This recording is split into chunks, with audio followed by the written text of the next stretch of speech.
how do you get rich and stay rich forever? In this video, we want to go through some concepts that teach you how to build wealth and then how to keep that wealth for as long as possible, because that's really the only way to get through this financial system, and how to build a life where you have a standard of living that you can actually enjoy. Because if you don't get rich, then you're going to have to keep decreasing your standard of living. You're gonna have to keep making your life a little bit worse and a little bit worse over time in order to pay for your expenses, because everything is going to keep getting more expensive.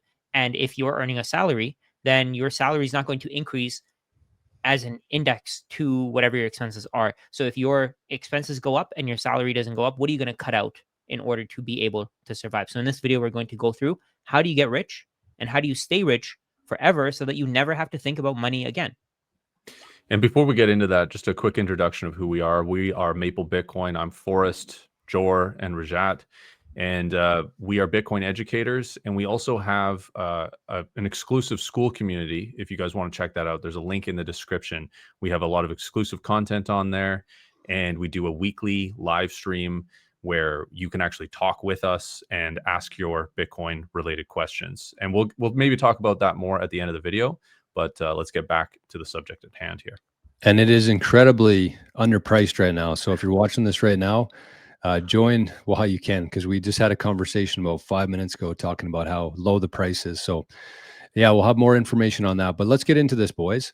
So do you want to bring that up, Rajat, to start, or do you want to wait for that a little bit? Where do you want to kick this off today? Let's bring it up, because I feel like there's this hack that the wealthy use where I call it a hack because the poor don't have access to it. The wealthy have access. It's the buy, borrow, die. You might have heard this term before, right? Buy, borrow, die. And you probably also, like, even if you haven't heard of that, you kind of know that rich people do something different and it feels unfair, right? It feels unfair. Yeah. And this is basically what they're doing. This is a really simplified graphic we have here. And there's some slight inaccuracy. So it goes from normal, less tax, no tax. There's still tax involved at the no tax level, but it's just this grade of paying less tax and therefore having more purchasing power. Yeah, so we'll go through it here. I guess the normal, right? This is a seemingly rich person, but they're doing it in the least efficient way. They're getting a $1 million salary paid in cash, and anywhere but some of that is income taxed from 20 to 40%, whatever it is. This just says 40% income tax. They keep 600K of it. So 40%. This applies to everybody, really. Yeah. So this applies to everyone. So even if you're getting 50K a year, you're paying taxes. And I think that 40% tax on $1 million is a little outdated there. I feel like in Canada, you're probably paying 55%. Wow. Yeah. Which is nuts, because when you think about this, like from a logical standpoint here, like people who earn, say, $1 million, like a wealthy doctor, or I shouldn't say wealthy, but like a doctor with his own private practice, or like a lawyer, or somebody who has $1 million salary, they essentially go to work for 6.5 months for the government. The first 6 months of the year or more, they're working for the government. They don't get to keep any of that, essentially, which is nuts. July comes around and you're like, okay, well, I get to start working for myself now. It's just such a crazy system. Unfortunately, this isn't about crapping on the system. It's finding ways to just opt out of that system, I think. It is a crazy way to think about it, though. The fact that, like, there's so much of that time that you're working and it's just to pay your taxes, if you calculate it that way. Plus all that post-tax income is being taxed again, property tax, sales tax. Exactly. Yeah. Carbon. Yeah. Every kind of tax. It's just crazy. So, like, if you can protect that initial income from getting taxed, though, everything else, you're still going to consume things and buy things and be exposed to that to some degree. But there's some really simple ways to be more tax advantaged, right? And this is something that a lot of us don't know, but anybody can do to some degree. And we'll talk more about how to do that. But I think this less tax one kind of gets into it a little bit. So if you get paid in, yeah, go ahead, Rajat. I want to say what you said right there was so important. If you can protect that initial income, then your path to becoming rich and staying rich forever is so much easier. It's like if you You have to keep earning, and you have to keep earning, you have to keep earning if you keep paying taxes. If you can keep the money that you earn, then you're going to do so much better than anybody who has to keep going to their job. Because if they keep going to their job, of course, we know as Bitcoiners that the value that they're earning is decreasing. But on top of that, they have to keep paying taxes. And over time, tax rates are going to increase. They're not going to go down. Yeah. Tax rates are going to go up for the worker because the worker has no power. Yep. And they're probably going to go up faster. Like there's a couple of different ways they go up, right? The more debasement happens, the more you earn, the higher tax bracket you're going to get in. And those tax brackets aren't going to adjust as quickly, right? Like they're not going to adjust upwards. So it's all basically designed to extract as much value out of you. And there's some really simple ways to try to protect yourself against this, because yeah, you want to give yourself the best start, and the best start is avoiding this as best as you can, right? So the second tab here on this graphic is $1 million worth of company stock. So really simply there, instead of getting paid in cash, you're getting paid in stock. There's potentially jurisdictionally a couple little nuanced things here, if it's stock options or what's your vesting period, if it's restricted, all this kind of stuff. Again, this is a really simple graphic, and from there you get your stock. You sell your stock, and you're taxed on the capital gains increase of value from when you've received the stock, and then to when you sell it. And that's a more tax favorable event, capital gains tax, because basically well, how it works here in Canada, and I'll talk about that because I understand it, is if you sell your stock and it's gone up, you pay 50% of that goes towards your income bracket. So it's not like you're taxed at a 50% level. 50% of the gain that you've gotten goes against your income, basically, or goes towards your income, and then you're taxed at your income bracket still. So you can delay you selling your stock, you can time it, you can sell only enough for you to live, and so you can lower your tax bracket by only participating so much. Plus, it's at a more favorable rate just off the get-go. So it's not even just about timing it and being strategic about it. It's just straight up more tax efficient to do this. And then you can see there at a 25% rate, basically, again, very simplified, that person gets to keep 750K instead of 600K at the end of it all. I think something that we agreed to here was that I think this, because you have to pay taxes when you get compensated in stock. But I think what we agreed to before the video was that this is basically like if you start a business and then you get shares of that company, and then the company's shares appreciate over time. So you started at zero, your cost basis is zero. The company's shares appreciate to $100 million. That's what this is applying to. If you just get paid in shares, you're going to have to pay the taxes on that. From what we understand, Jory, you're the accountant. Can you explain that? Well, Forrest kind of covered it pretty well, I think, between the restricted, the vested, and things like that. There are complexities too, and I think for the most part, people watching this video right now, it probably won't be applicable. I think it'll be more applicable for somebody who actually starts a business and it grows it to 1 million, 5, 10, and then has to sell the shares in that company when they want to get out of it.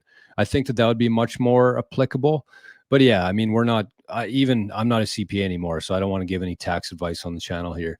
Not tax advice. We need an editor here.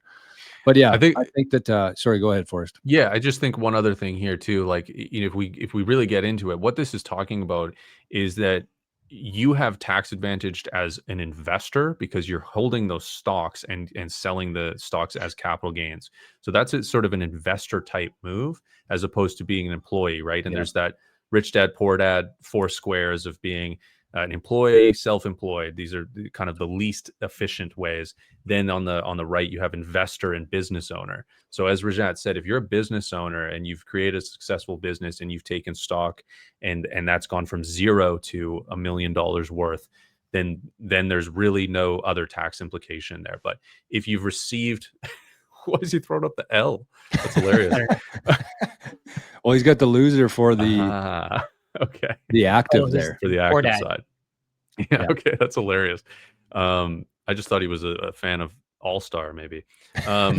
So, but as an investor, so you're sort of you're buying these with maybe post tax to some degree dollars, but then as an investor, there you're subjected to more tax efficient ways of earning from having those shares, whether it's a selling event in this second square of the video. But yeah.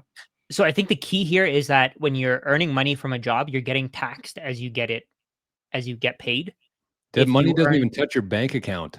you're Yeah. getting taxed. It's Yeah. They're crazy. withholding the taxes for you. Exactly. That it's insane. But then if you hold assets, your assets can keep increasing in value and the money is basically yours, but you're not getting taxed on it until you actually need it. So you can Yep. keep delaying and you can keep having it compound, while on the other hand with employers or with employees, they can't have it compound because the taxes are already gone. Yep. And then by the time, so you're giving your money. So if you're an employee, for example, if your employer is withholding taxes, they're withholding taxes today when you owe them a year and a half from now or a year from now. So they're Yep. getting your value when the value is higher. And if anything, I don't know how they do it. Maybe they could just put it into a bank account and they can earn 4 or 5% interest on it. Right. And But Pretty as sure a that's what they business do. I owner, mean, you get to do that yourself. You get to take exactly. advantage of that. If you own stocks or if you own assets, then you don't get taxed. You don't have to give your money to somebody else. You don't have to pay the taxes up front before you even get the money. Like we mentioned, you can wait until you actually need the money and sell the assets and then pay taxes. And that's the second, that was the second column, the less tax one. Yeah, and that even goes to, right, so that each one of those is broken up, and one, and basically employee is like the worst in there. So like, Yeah. even if you're self-employed, you can defer, again, jurisdictional, all that. You could potentially defer your tax payments so it's not immediately taken out. And again, you could do what Rajat said. You could throw it in something, in like a, high yield savings account, and then use that interest that you've earned to pay off part of the tax, and your tax bill is essentially less by you having that cash ahead of time and paying it later on. Or And that Bitcoin. cash, exactly right. Of course, I gave the worst example of what you could Yeah. do with that money, but something even like STRC would be better. 10.25% yield from it, and then sell at par. Bitcoin, of course, you have volatility risk, but Yeah. potentially you could pay off your tax bill really easily by selling a portion of your Bitcoin if that's gone up. So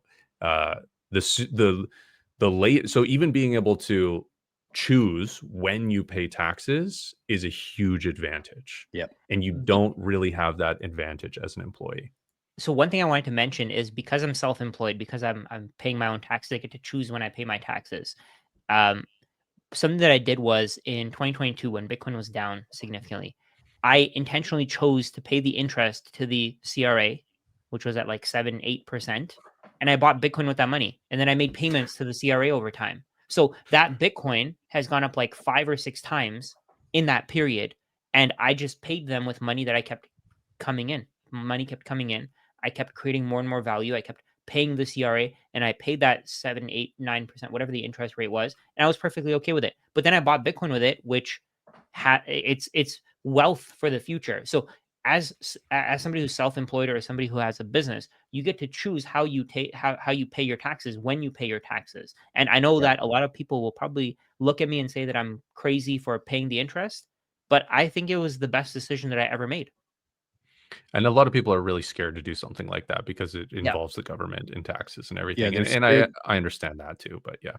They're scared that the government's going to show up at their front door or something and ask for $600 worth of taxes.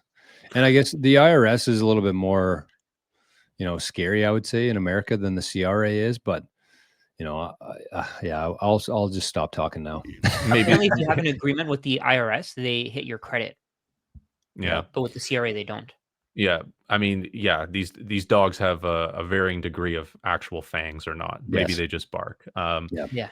But yeah, I mean, yeah. So back to this again. This is sort of like you're still selling something, and this third this third one here on this graph is really the buy, borrow, die.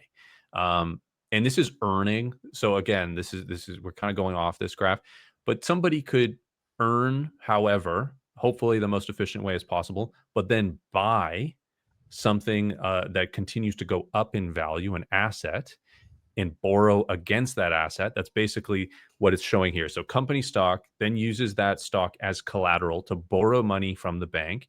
That Instead of borrowed selling. instead of selling, and that borrowed money is not income, but it's cash. So it's not seen as income from a tax perspective. Again, check your jurisdiction, all of that, but this is fairly typical. Then legally, debt is not treated as real income. On paper, he has no income. That's wild. That one Yeah, line, that underlined part is so wild to me. Like, this is what changed my perspective on borrowing, right? Because if if it doesn't even consider it as taxes, then why wouldn't you want to borrow money? If it's not considered exactly. as sorry, if it's not considered as income and you don't have to pay taxes on it, then why would you want to borrow money? The people say, "Oh, eat the rich, tax the rich," all that bullshit that they say. None of that applies because they're just using the financial system to their advantage, right? Yeah, And anybody could use it to their advantage. Anybody can do this. If you're not willing to learn how this thing works, then you can't blame the rich for not having to pay taxes. yeah. What are you going to do if you tax higher income? They just do this instead, Yeah, they just borrow and against their assets. just borrow against their assets. And then if you tax that, you're destroying the entire debt-based system that Yeah. the fiat system relies on, and you're not fueling any more debt creation, and you're not able to debase and steal from everybody silently, and then it doesn't work. Like the whole system falls apart, and it needs to be completely rebuilt. So they're not going to be able to tax the rich. Is Yeah. essentially what we're showing here. Like, That one of the funny things here is people think that, oh, if we start taxing the rich, house prices will go down because they're gonna have to sell their houses. They won't. They're not gonna sell their houses. They're just gonna borrow against them. Like, exactly. that's the craziest thing that you can say. If there's a real estate investor who's worth $1 billion and they have $1 billion worth of real estate, they don't have cash. They can't just give the government their cash. They have to sell that property. And to them, it's easier. So they don't have to pay the land transfer taxes. They don't have to pay for capital gains taxes. It's easier for them to just borrow money and then not have it considered as taxes or a taxable income. It makes no sense for them to sell. It's just Yeah. the system from first principles. The system is broken. It's designed to make it so that you can't save. And yeah, and so when you hear about Bezos and Zuckerberg not paying taxes or paying incredibly low taxes compared to their income or how much they're worth and how much they're worth per year or something, this is how they're doing it. Is because those people have built successful companies, they own equity, they didn't even have to buy the ownership, post tax. They never had to pay taxes for their ownership position. And now they can just borrow against those assets. And again, the last line here says his stocks continue to appreciate. We should say his assets continue to appreciate. He only pays capital gains tax if and when he sells his assets. So not only are you taking out debt, right? So people try not to take out debt because of two reasons, right? Debt is risk. If they default on that debt, you become a forced seller and run into all sorts of other problems. The other thing is debt has cost to it, right? So 5, 6, 7, 8%, 10%, whatever. Like there's all sorts of different rates of what debt costs to acquire. But if your assets outpace that, then does that cost you anything? Not really. Nope. Right? That's the trick there, right? That's the trick. Meta stock, Amazon stock, it appreciates fairly well for these people. And they can continue. Not only does it not cost them anything in paper, because all this is paper, right? This is all just in paper terms. It doesn't cost them anything on paper, but their wealth actually continues to grow despite the debt they've taken on. So they can borrow more the next year and borrow more and more and more. And it just continues to allow them to do that. I found a really great video. I don't know if you guys have seen it. Maybe our audience hasn't seen it, but there's this guy who's I forgot his name. He's explaining how Elon Musk doesn't get taxed on his shares of Twitter for unrealized capital gains. Let me actually go to it. I think this will be really valuable even for our viewers. People argue that you cannot tax billionaires on the shares that they hold in a company because it is an unrealized gain, right? So they go like, yeah, you're worth 300 billion, but we can't tax you on those stocks because you haven't sold the shares, so you don't like have the money, right? But you're worth the money, but you don't have the money, so you can't tax the people on a thing because they don't have it. It's just there. Okay, fine. Then Elon Musk offers to buy Twitter, right? He offers to buy it, and then he says, in his offer, he goes, I'm putting up my Tesla stock as collateral. Then I'm like, so you do have it. Then I'm going like, wait. So you can buy a thing based on what you have, yes. But when we want to tax you, you can say, I don't have it. Do you hear what I'm saying here? And now, like, just think of like the illogic of it. It's like it's such a fun game that like billionaires get to play because all their money is in that, right? Like if you earn your money as a salary, your money just gets taxed. That's it. You can't be like the IRS comes and you can't be like, I don't have that money. You can't be like, that money's in the bank. I don't have that money. What money? It's in the bank. Only when I take it out, then you can tax me. For now, it's in the bank, IRS. No, IRS is like, don't worry, we've got your PIN number. We'll handle this. Right? But then if you have billions in shares, you can then use that as money to then get more money, but not get taxed on any money because you don't have money. Yeah, it's insane. It's how the rich keep getting richer. Is their assets grow, it gives them more access to cheap debt. The cheap debt allows them to buy more assets. Those assets grow. It becomes a reflexive flywheel.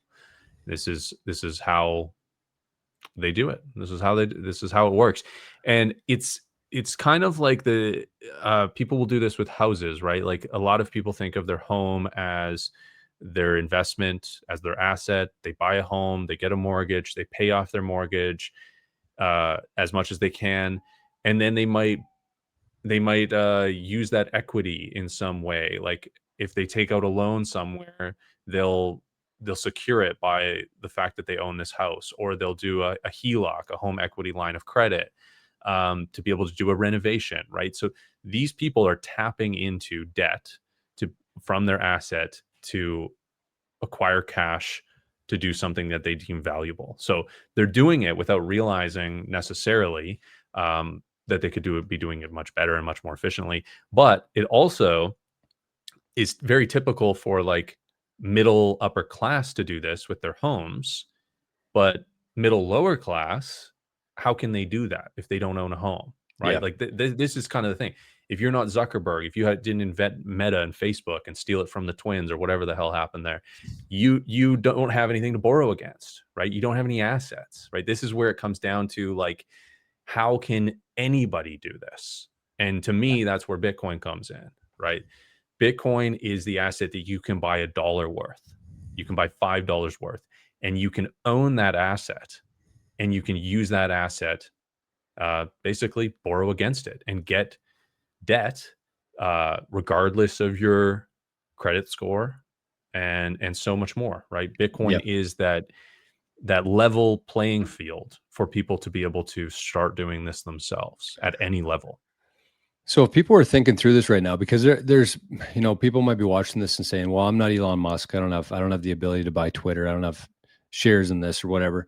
But like the average person, what do you guys think the best path as just the average person at this moment in time would be? I kind of have an idea in my head, which would be, and I mean, the nice thing about Bitcoin, kind of what Forrest alluded to there, is Bitcoin gives a chance to people who earn a wage now, which they didn't have before, in my opinion, because right off the hop, that graphic that we shared there, the employees getting 40, 50, even, it could be in that range, getting taken right off the hop. That's gone. They don't have the ability to invest that even in a high interest savings account.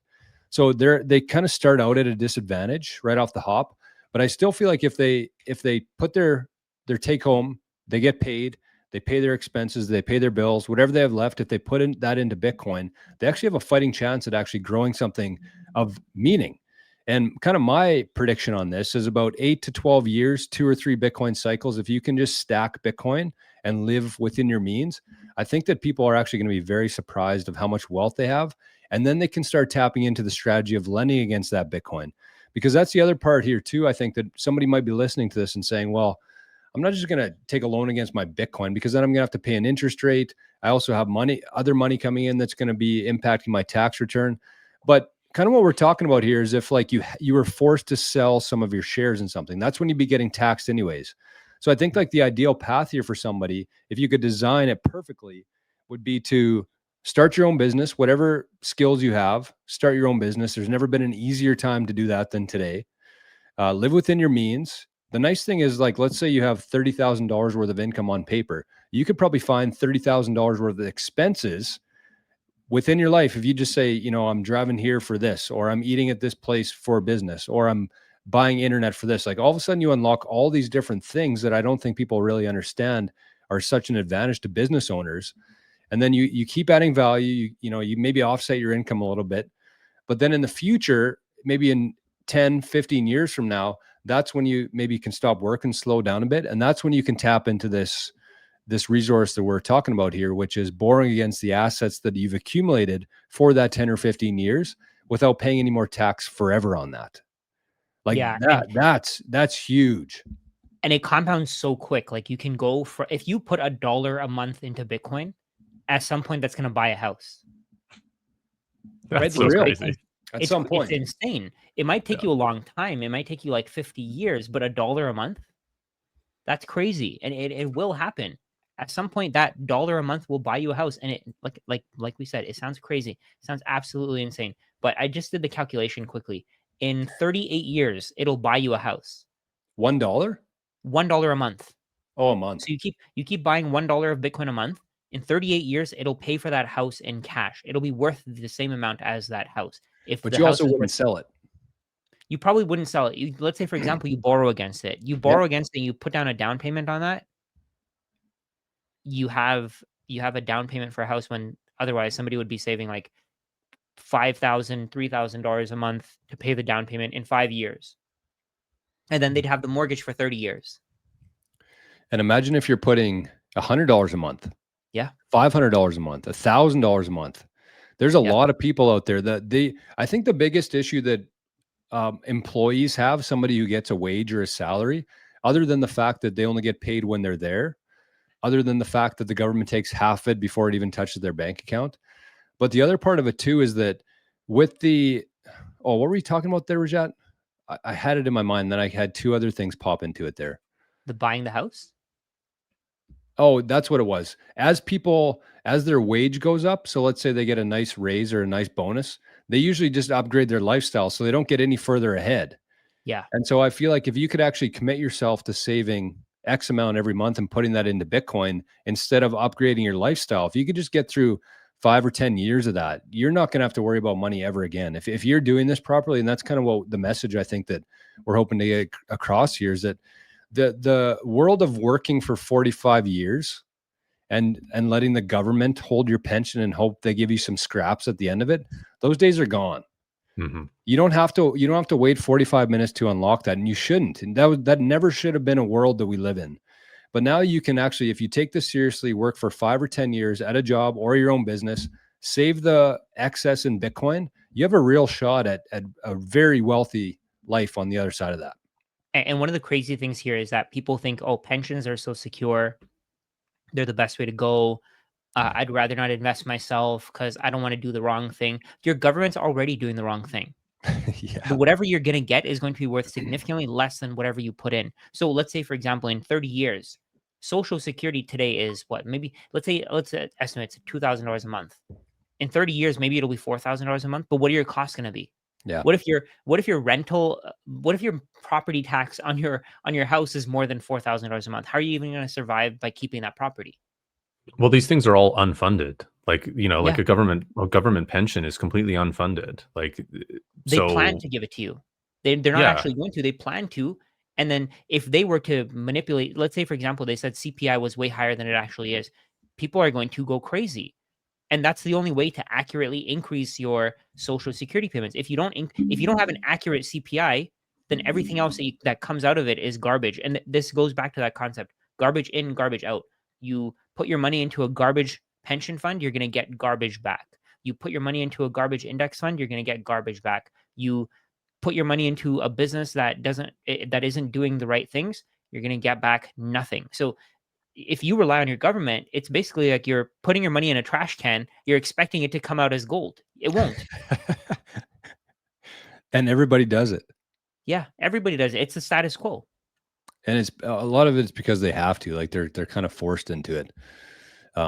Between paying taxes and putting into CPP and all this other BS, it's a trick. That's what it is. And Yeah. they'll never tell you that, but that's really what it is. It's just a trick. So, if you're tired of the way things are right now, you can sit there and complain about it. We posted a video on the channel of some lady yelling at her phone for 3 minutes. You can either do something like that, or you can just opt out. You can take some personal responsibility for yourself. You can, instead of just buying things, at will, just save that money and buy some Bitcoin and your future self. It's not really going to take that long either. Like kind of where we are right now at this stage of the adoption curve, you're going to have to go through some tough times for sure. And, live a little bit less than you should, but at the same time, you're going to unlock a whole future that I don't think anybody, would imagine at that stage. At, at some point, your Bitcoin is going to grow so much that you can actually go and buy whatever you want at that point. But you don't have to think about, oh, I have a $40 payment here, a $30 payment here. You can go and pay for those things without having to think about how I'm going to pay for my next meal.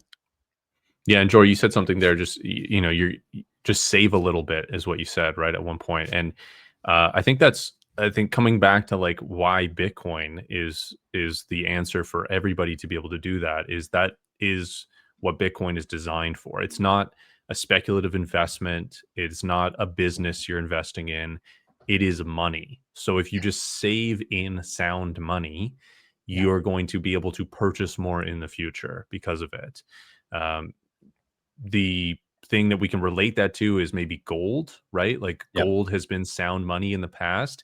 And if you saved in that, you were way better off than saving in dollars. It's really just that simple. Or the S&P.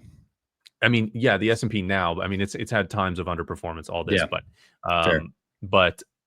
but even still, even if it underperformed the S&P, it's still outperforming the dollar, like crazy, right? So basically the idea here is to hold anything but dollars.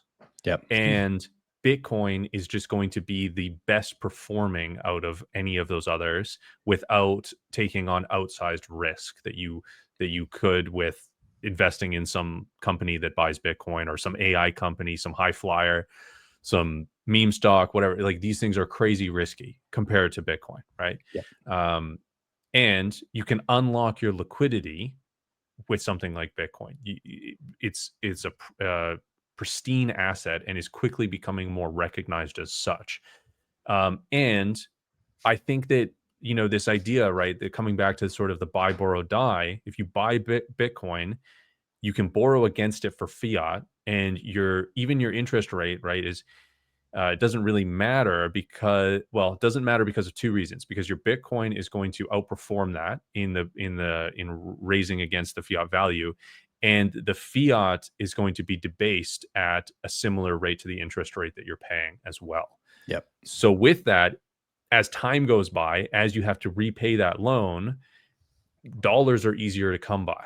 So it's going to be even easier to get dollars, whether that's borrowing against more Bitcoin or the same Bitcoin, but because it's gone up in value, it's just going to be, and the interest rate going down to reflect that. It's all going to just be easier and easier to acquire dollars over time, because there's more of them, and they're worth less and less. So that's not going to be something that lasts forever, though. So I think that's a caveat there that I want to say is the reason it's not going to last forever is because more and more people are going to recognize that there's a better system, which is Bitcoin, and more people are going to not take the losing trade of holding dollars and giving you dollars at an interest rate that is being debased against. So because they'd rather buy the Bitcoin themselves. Exactly.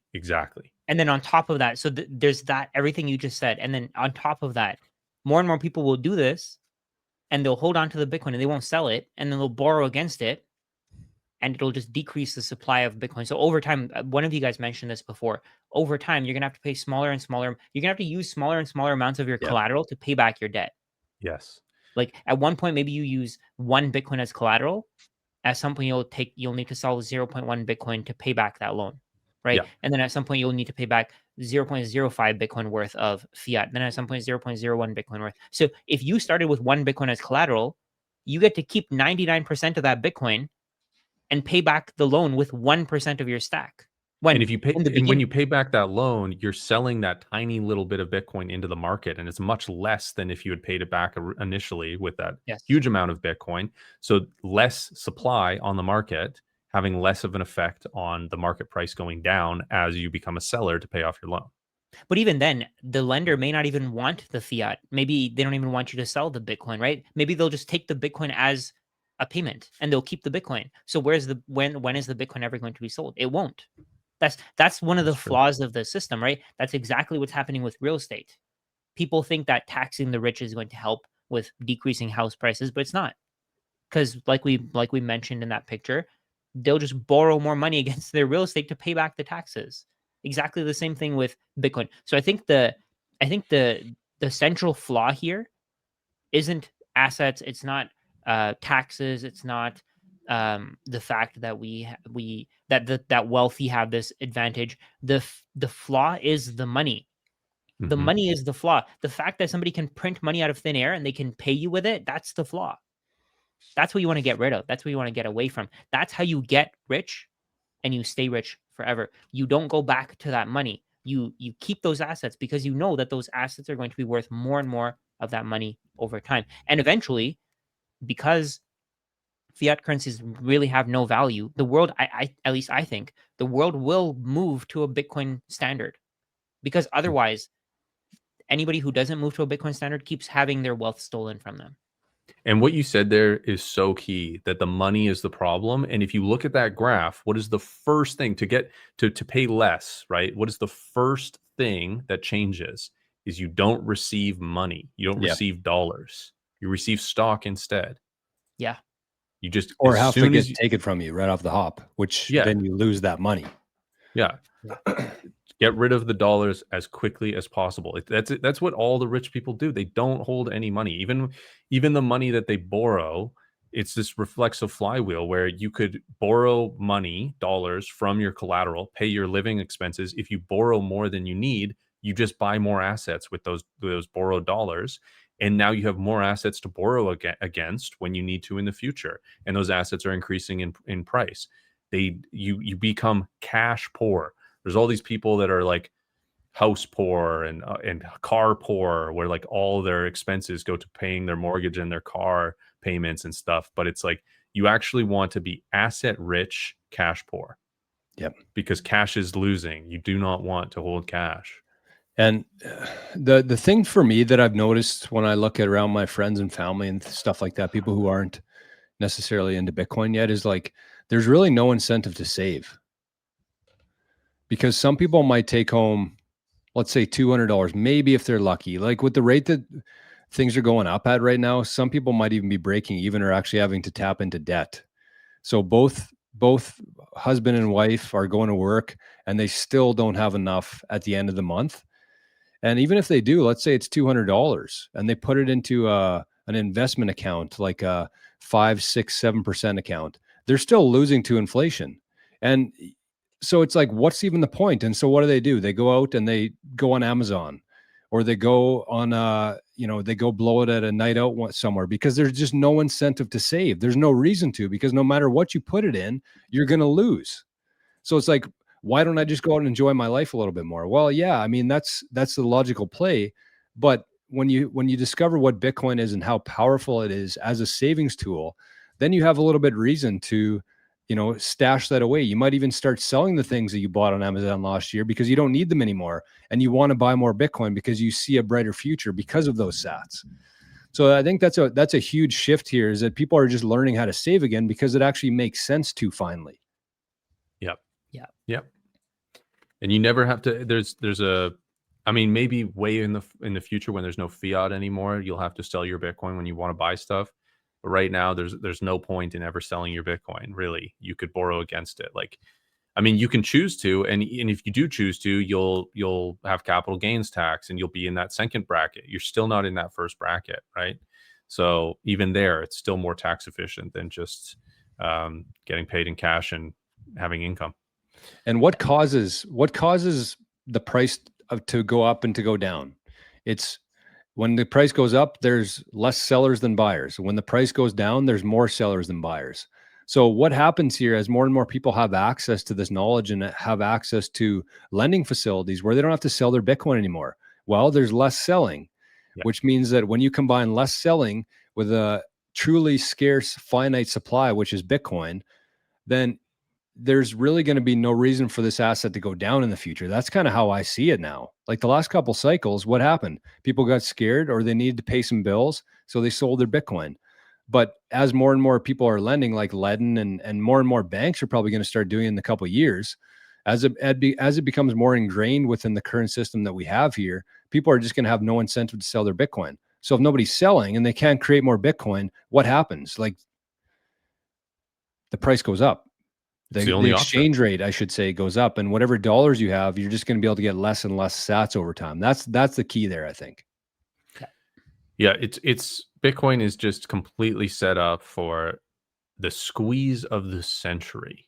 Yeah, and we don't know when it's going to lifetime. I would say, of the lifetime, of history. Yes, of history. Like it's we don't know when it's going to happen, and when it happens, there's not going to be an easy opportunity to get back in. You're going to feel like you've missed out. You're going to hold all these other stocks, Nvidia, whatever, all these, AI darlings. You're going to hold cash. You're going to have some on the side. When is the dip happening, right? The dip, when it happens, will be such a small relief dip. And it's just, there's been history of things having, people hate this term in Bitcoin, but there's been events in history of like even Apple. There was a super cycle in Apple, right? There was a super cycle in all these stocks where there was no relief back to a level where people could buy. If you didn't buy beforehand, you're not getting back in. And Bitcoin's had this multiple times. There's prices where Bitcoin will never go back to. And if you were in those time frames and you just were trading and you sold your position and blah blah blah, you're never going to be able to get back into that position at that time. And Bitcoin's going to have that happen, and it's going to just be crazy because of all these things that we talked about, right? There's just it takes a realization from a select few to recognize how valuable this asset is to really drive the demand up like crazy and to have a cascading effect on all the other demand out there to start acquiring in massive size and not to sell. I just wanted to bring this up just to timestamp because Rajat's been putting the price of Bitcoin on his video. So I just want to show the a little bit of a timestamp here. So right now, when this video is being made, you can buy 851 Satoshis for $1. That's the exchange rate right now. So when we're talking about this, it's definitely not going to be like that forever. It's going to be, as Rajat likes to say, it's going to be 851. And then it's going to be 85, and then it's going to be 8.5, and then you're actually going to be able to get less than one sat for that $1. So that's the trend we're on right now. Mm-hmm. At that point, dollars are going to be priced in Satoshis. Yep. They kind of flip already the are. Denominator. Yeah.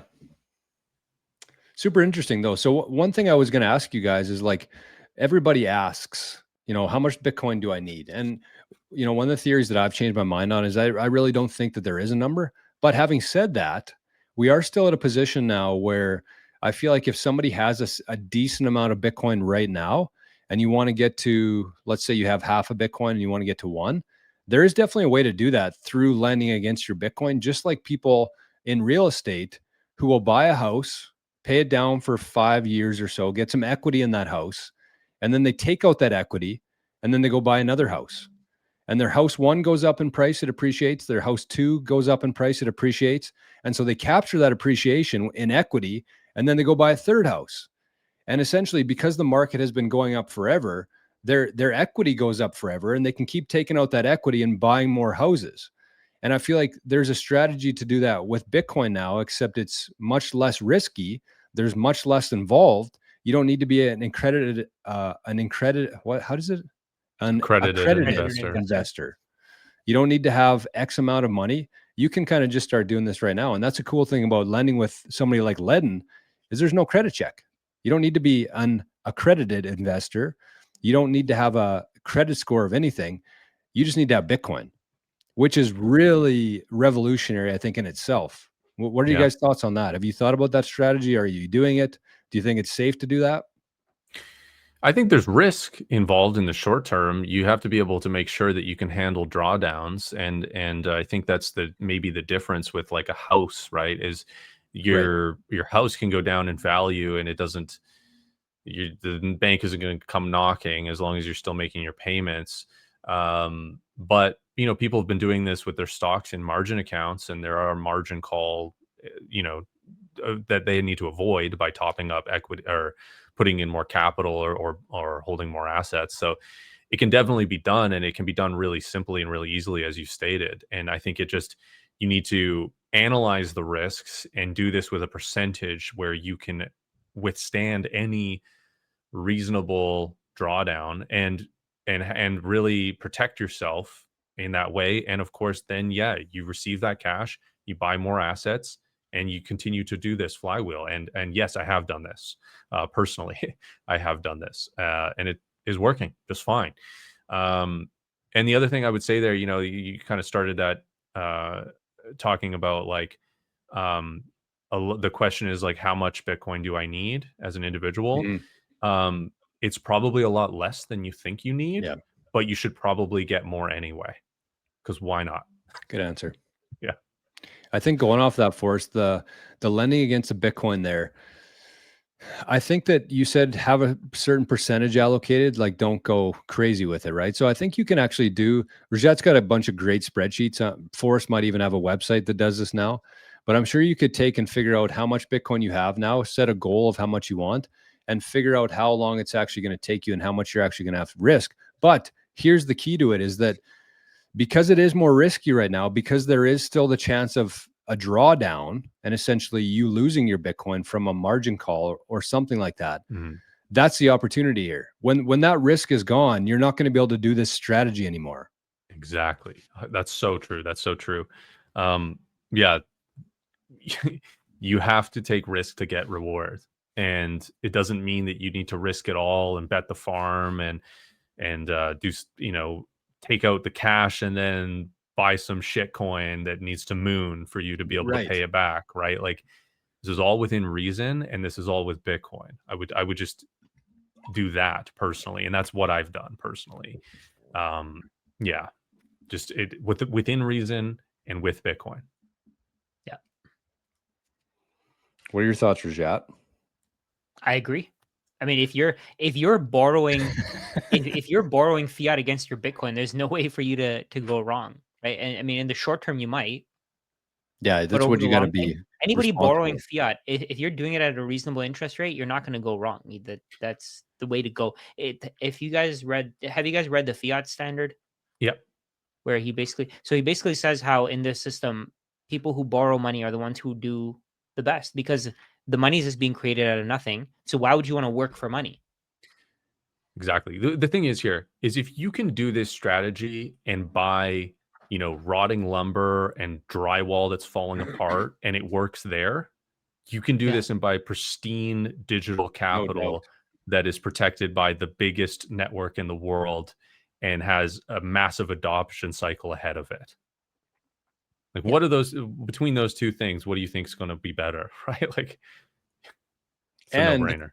The other part of that too is like as more and more people realize that the real estate prices are actually going to fall because there's going to be less demand for a store of value. When people see a better store of value in Bitcoin, where you don't need to come up with $25,000 or $50,000 to buy a rental house, you can buy $50 worth of Bitcoin, and you don't have tenants and you don't have property tax, and nobody can take it from you if you do it properly. And it's not susceptible to fire or wind or hurricane or anything like that. Of course. And the world, in case people haven't really realized this yet, we're moving into a digital world now. We're already kind of there. And this is going to be the currency that people use to transact with and to store their value in. And so it's like, not only are the housing prices going to come down, but probably a lot of that capital is actually going to flow into Bitcoin, which makes this thesis even more powerful. Yeah, because people are using it as a store of value, and that store of value thesis has some cracks in it, right? Maybe it's the cracks of the foundation of the old house that you spent your whole life trying to pay off, right? Yeah. And so people, that store of value, that monetary premium that's on housing is going to flow. Part of it will flow into Bitcoin, and at that point, the only reason that housing could continue going up in value is if you price it in dollars that are continuing to go down in value. But if you price it in Bitcoin, it's you're paying less, right? The value of that home is actually going down if you price it in sound money, if you price it in Bitcoin, right? So the only reason it'll go up in that state is nominally in dollars that are being printed at zero cost of production. Also, what's the fixed supply of houses? Do you guys know that one? Is it 21 million houses? I don't think so. Is there a cap on how many houses can be created, No, you can pay someone to build more houses if you want to, or build them into the sky, a bedroom in the Yeah. sky or in the you cities? can build them into the ground. And if there Or is, into the ground. it's an artificial regulation that's subjected to change really quickly. Yeah. Like even here in Zoning Canada, laws. right? Yeah, zoning laws have changed. Like there's all these regulations that have been changed to incentivize more home building. What does that do but add more supply that didn't exist before? I think it's just, for me, what it boils down to is that Bitcoin just gives like the average person a chance. Because when you think about it, like I've went through this myself. Like I went through the road of going to school, getting a job, trying to find a place to store my value, because I knew even at that point before Bitcoin that it was no good in cash. And this was before inflation was 20% or whatever it is now.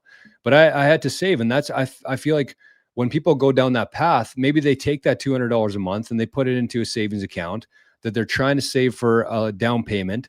And so they do that for 5 years and they finally get this down payment of $20,000 that they had for their goal. And then all of a sudden the price of houses has also doubled. So now they still have another 4 or 5 years that they need to work for to save more, to store their value properly. Whereas with Bitcoin, you can just put that $200 into Bitcoin that month. You don't have to save for anything. You can do it tomorrow. You don't have to have a bunch of wealth to begin with. You can just start doing that today with any amount that you have. And that's huge for the average person, I feel like. It's massive. It's hope for the future. And I think it's so needed. This is like such a massive problem. I mean, Bitcoin was born out of the 2008 financial crisis, which was all real estate related, and debt. Debt, and the idea of the white picket fence that everybody was getting. They were getting it subprime mortgages, no income, ninja loans, all this stuff, and it's like that dream was destroyed. That dream was fake. Those people couldn't have that dream at that point. The system was already fundamentally broken. It's been broken for a long time, and Bitcoin is a new system that has a foundation that is incredibly strong and secure, and isn't some VC coin that's spun up out of nowhere that is just fiat reimagined. Right? It is not that.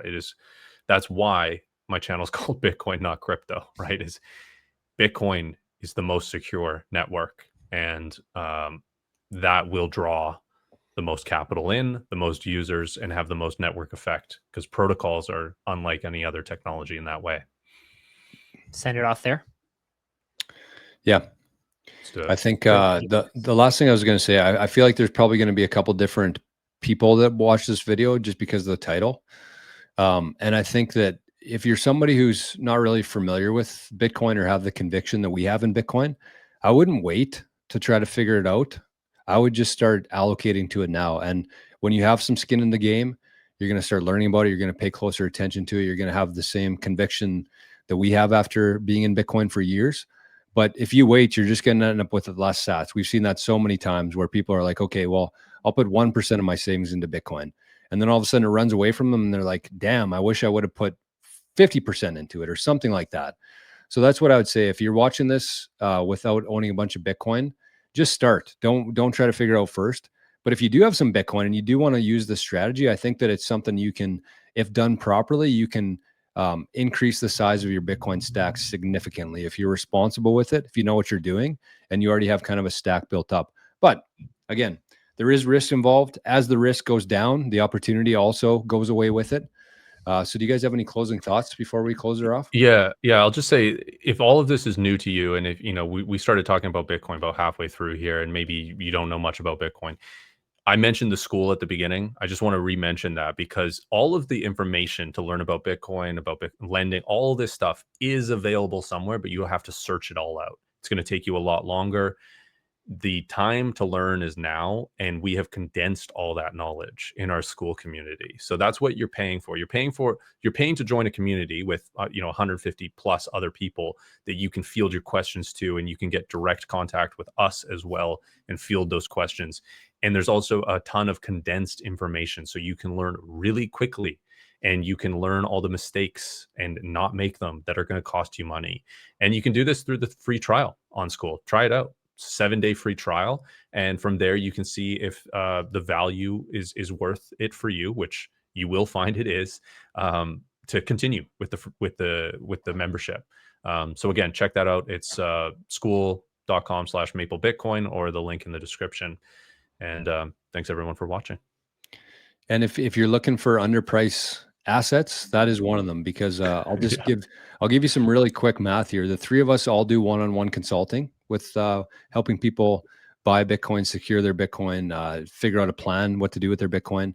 And we all charge at least $200 US per hour. That's the rates for people to hop on a call with us.